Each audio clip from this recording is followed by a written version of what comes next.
Hola amigos, bueno, hoy es 20 de febrero del 2017. El tema de esta semana se titula pues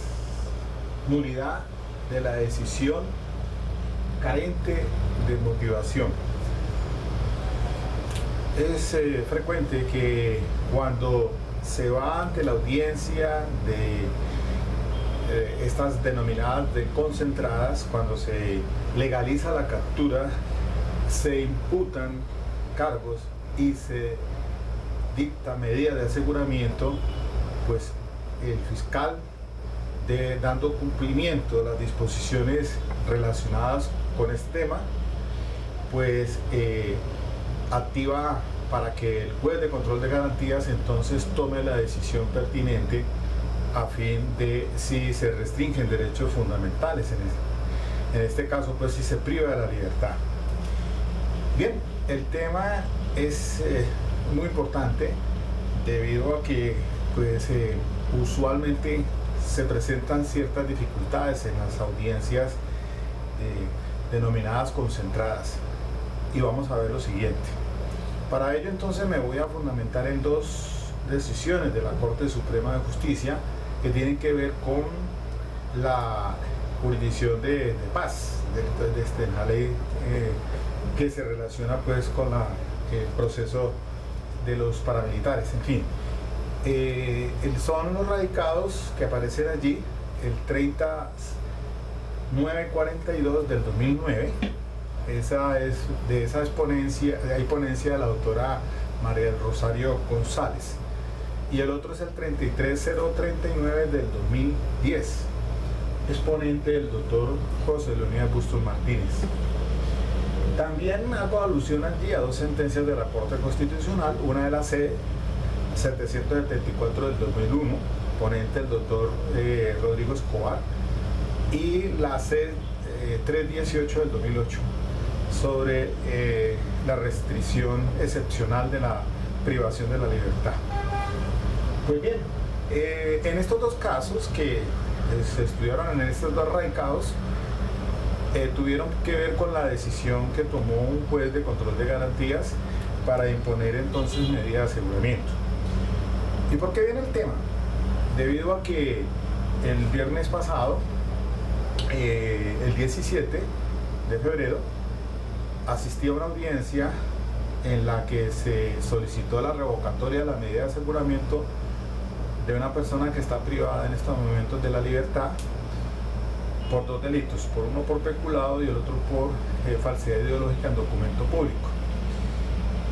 La audiencia preliminar, o sea, las concentradas, se hicieron para el mes de diciembre del año pasado, el 22 de diciembre, y entonces se le imputaron cargos por estos dos delitos y se le dictó medida de aseguramiento intramural. Ahora la defensa solicitó entonces la revocatoria de la medida de aseguramiento con fundamento en el 318, presentando unos elementos materiales de prueba para sustentar entonces su petición de que ya se habían, o por lo menos concretamente en este caso, haciendo alusión de que no estaban los elementos materiales de prueba o no los presentó el fiscal en su momento cuando se impuso la primera medida, la medida de aseguramiento que exige el artículo 306 en concordancia con el 308. Es decir, se le privó de la libertad a esta persona por dos delitos, de los cuales entonces ahora en la revocatoria se dan a conocer unos elementos materiales de prueba nuevos, pero que sustancialmente se insiste es que en aquella diligencia anterior, pues el fiscal no había demostrado y probado con los elementos materiales de prueba para que el juez de garantías privara de la libertad al hacer el análisis del artículo 308, porque para la demostración del delito como autor o como partícipe. Y vamos a ver lo siguiente entonces. Esto sirve de repaso porque realmente al día a día se nos presentan situaciones en las que pues como lo ha planteado las dos jurisprudencias, muchas veces los fiscales pues se quedan realmente cortos, y los jueces al tomar la decisión no lo hacen teniendo en cuenta unos presupuestos o lineamientos muy claros, por lo menos en estas dos sentencias que aparecen allí relacionadas. Entonces, el tema, repito, nulidad de decisión carente de motivación. Entonces, la Corte de Suprema Justicia dice que hay 4 hipótesis. Es decir, cuando una decisión falta de motivación generaría una nulidad. Referido entonces a un juez, en este caso de Justicia y Paz, pero que en términos generales se debe entender para los jueces de control de garantías. La primera hipótesis, porque la decisión carece de total motivación. La segunda, porque la fundamentación es incompleta. Una tercera hipótesis será cuando la argumentación que contiene es ilógica o ambivalente. Y cuarto, porque la motivación es aparente y sofística. Pueden presentarse entonces cualquiera de las situaciones mencionadas. Para los dos casos referidos, es decir, los dos radicados en sede pues, de la Corte Suprema de Justicia, en casos de Justicia y Paz, se dio la primera situación, la primera hipótesis, es decir, por carente total de motivación. Y entonces la Corte Suprema de Justicia, en el radicado 33039 del 2010, ponencia del doctor José Leonidas Bustos, pues da a conocer que cuando el juez de control de garantías entra entonces a resolver la imposición de la medida de aseguramiento, acorde con lo dispuesto en el artículo 308 del Código de Procedimiento Penal, debe tener en cuenta entonces las siguientes situaciones. El artículo 308 está un doble sentido tiene. Por ejemplo, primero, el juez de control de garantías debe determinar si de los elementos materiales probatorios, de la evidencia física y de los informes legalmente obtenidos, puede inferir razonablemente que el imputado es autor o partícipe de la conducta delictiva que se investiga. Y dos, después de evaluar esto, tendrá que entonces adentrarse en auscultar la necesidad y la urgencia de la imposición de la medida de aseguramiento, teniendo en cuenta entonces los tres numerales del artículo 308. Es decir, primero que todo, pues que se exija que se muestre como necesaria la medida para evitar que el imputado obstruya el debido ejercicio de la justicia. Dos, cuando se considere pues que es un peligro para la seguridad de la sociedad o de la víctima. Y tres, que es probable que el imputado no comparecerá al proceso o que no cumplirá con la sentencia. Ya en este punto, pues recordemos la sentencia de la Corte Constitucional C-774 del 2001, antes de entrar pues en vigencia de por lo menos recordemos que ahora actualmente la ley 906 del 2004, pero antes estaba la ley 600 del 2000, entraba en vigencia esa legislación, fue que entonces se consideró o se da esta sentencia de la Corte Constitucional, la C-771 del 2001 justamente, y en la que se dan a conocer unos fines constitucionales que se deben de respetar para que se pueda imponer la medida de aseguramiento. Finalmente entonces, lo que hay que hacer énfasis aquí y de lo que muchas veces carecemos en las audiencias es estar pendiente de lo siguiente. Dice, en relación con los requisitos del artículo 308, dice que el juez de control de garantías, a petición de la Fiscalía, decretará la medida de aseguramiento cuando de los elementos materiales probatorios y evidencia física recogidos y asegurados o de la información legalmente obtenida, se pueda inferir razonablemente que el imputado puede ser autor o partícipe de la conducta delictiva que se investiga, siempre y cuando se cumpla alguno de los siguientes requisitos. Entonces son dos presupuestos. Primero hay que analizar el juez de control de garantías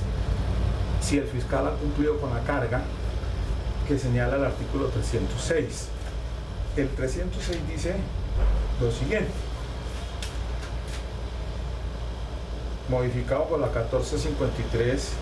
del 2011, artículo 59, el fiscal solicitará al juez de control de garantías imponer medida de aseguramiento indicando la persona, el delito, los elementos de conocimiento necesarios para sustentar la medida y su urgencia, los cuales se evaluarán en audiencia permitiendo a la defensa la controversia pertinente. Entonces fíjense bien que en torno a este aspecto fundamental, la Fiscalía debe entonces comprobarle al juez tres situaciones: identidad inequívoca de la persona, conducta descrita legalmente como punible, 3, que la medida es apropiada en relación con el delito, la necesidad y su urgencia. El juez entonces, con base en estos elementos materiales de prueba, primero que todo tiene que evaluar esa situación, si se da o se contempla entonces para inferir razonablemente que el imputado es autor o partícipe. Entonces quien tiene que presentar esa carga probatoria es el fiscal, quien toma la decisión es el juez de control de garantías. Entonces, después de evaluar esa situación con base en los elementos materiales que le presenta el fiscal, es que entra a auscultar los aspectos ya como los fines constitucionales que hagan necesaria y urgente la medida de la privación de la libertad. Entonces, al día se nos dan situaciones en las que muchas veces el juez de control de garantía ni siquiera hace ese tipo de motivaciones.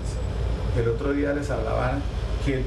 en las decisiones judiciales, para determinar entonces la racionalidad de los enunciados que se hacen allí en esas decisiones, pues deben de cumplir con unos principios de epistemología o epistémicos. Y les hablaba pues entonces del principio de razón suficiente y el principio de economía. Pero bueno, esos son para el orden de las decisiones, ya sean de condena o absolución. Pero aquí en este punto, sobre la medida de restrictiva que tiene que ver con derechos fundamentales, pues sí tiene que ser muy puntual entonces el juez de control de garantías. Quien debe tener la carga o presentarla es el fiscal, y el juez, al tomar la decisión, entonces hará el estudio pertinente y después entonces los fines constitucionales, y allí entonces les dejo para que tengan este referente de la jurisprudencia, porque parece que en ciertas ocasiones nos damos como a que el fiscal, en su retórica, sin ninguna carga argumentativa, le presenta entonces la imputación de unos hechos que son fácticos, si bien es cierto, con una característica o una adecuación típica provisional que no es definitiva, y dice entonces la Corte, incluso en esta decisión que estoy analizando, que incluso el juez de control de garantías podría en un determinado momento, al resolver la imposición de la medida de aseguramiento, de apartarse de la calificación jurídica provisional que le da el fiscal para tomar la medida. Él se puede mover en un ámbito dentro de la tipicidad, más no sobre los hechos fácticos, que esos sí son inmodificables desde la misma imposición de cargos hasta cuando se dicta la sentencia. Entonces la Corte en este caso también plantea que el juez de control de garantías, para tomar esa medida, podrá entonces hacer esa evaluación, y también de la calificación jurídica, pues en ese momento es provisional, porque pues apenas está dándose en su génesis la investigación, que progresivamente irá hasta cuando finalmente ya el fiscal, en su alegato conclusivo, pues determinará entonces la tipicidad. pero en esencia todos los hechos fácticos se mantendrán en su núcleo esencial sin que se viole el principio de congruencia. Pues muy bien, esto es para que ustedes, ahora que revisen ese video de esa audiencia que aparece allí en mi portal sobre revocatoria de medida de aseguramiento, que está pendiente para el próximo 27 de febrero a las 10 de la mañana, el juez va a tomar la decisión si revoca o no revoca, con el fundamento que se presentó por parte del defensor, en el que presenta elementos materiales novedosos, además que argumenta en esencia que el fiscal al momento de la solicitud de la imposición pues no tenía suficientemente elementos para demostrar por lo menos la autoría o participación en ese delito de esta persona, y sin embargo pues se impuso la medida de aseguramiento. Muy bien, son puntos entonces que los invito a que lo estudien y se analicen en este tema puntual que a diario se presenta y se le facilita a usted también cuando llegue a esas audiencias concentradas, o sea, la legalización de captura, formulación de imputación y la medida de aseguramiento. Ok, amigos, bueno, hasta aquí me despido, hasta luego.